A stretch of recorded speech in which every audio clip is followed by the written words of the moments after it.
Astrobotany is the study of plant growth in space environments, a sub-discipline of botany and astrobiology. Researchers are interested in both extraterrestrial vegetation discovery and the growth of terrestrial vegetation in space by humans. Plants grown in space can provide a source of food and oxygen for human spaceflight crews, as well as creating a refreshing atmosphere benefiting their psychological wellness. However, growing plants in space presents numerous challenges, including the lack of gravity's effects on root development, providing appropriate types of lighting, and ensuring a nutrient supply. Despite these difficulties, NASA plans to grow plants to benefit astronauts during long-term spaceflight. The vegetation red edge, VRE, is a biosignature of near-infrared wavelengths, which is observable through telescopic observation of Earth. This phenomenon has been used to detect evidence of biological activity on Earth, particularly photosynthesis.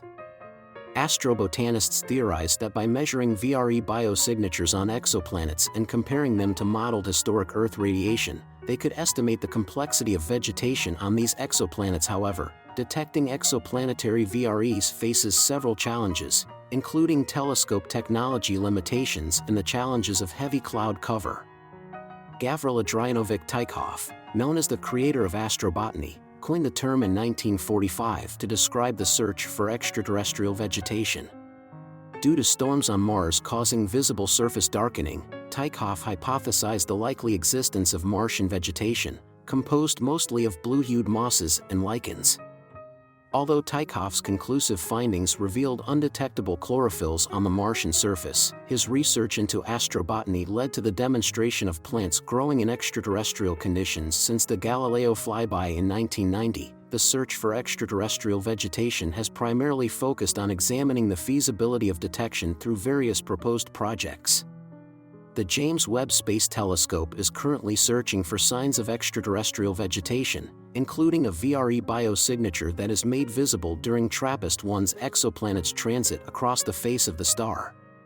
The character of extraterrestrial vegetation remains highly speculative. However, Professor John Albert Raven from the University of Dundee suggests that it follows solid principles of physics and atmospheric chemistry. The character of vegetation depends on the type of star at the center of the system, affecting conditions for photosynthesis and atmospheric development.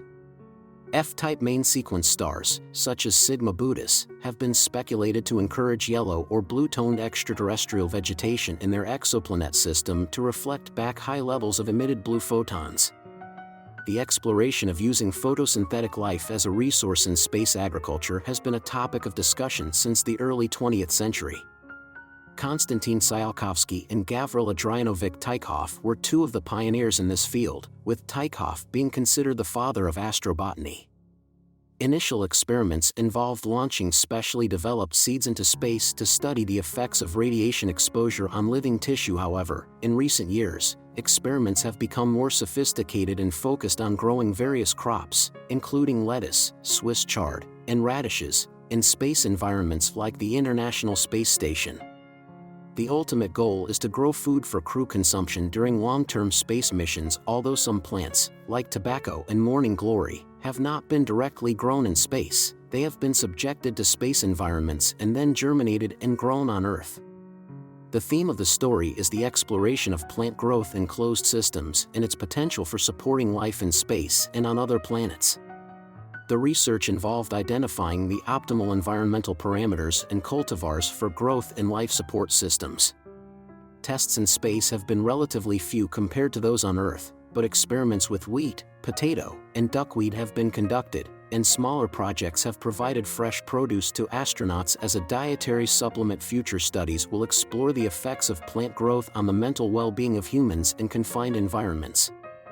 Research has also been focused on creating modular biospheres for supporting life on Mars using Martian soils and wastewater treatment. Plant research has been useful for horticulture and botany, and experiments have investigated how plant growth patterns differ in microgravity conditions.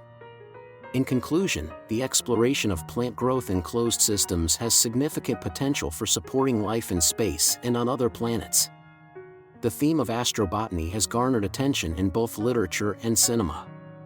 One experiment conducted by the Canadian Space Agency revealed that white spruce seedlings displayed different growth patterns in space compared to their earthbound counterparts, with enhanced growth in shoots and needles and randomized distribution of amyloplasts.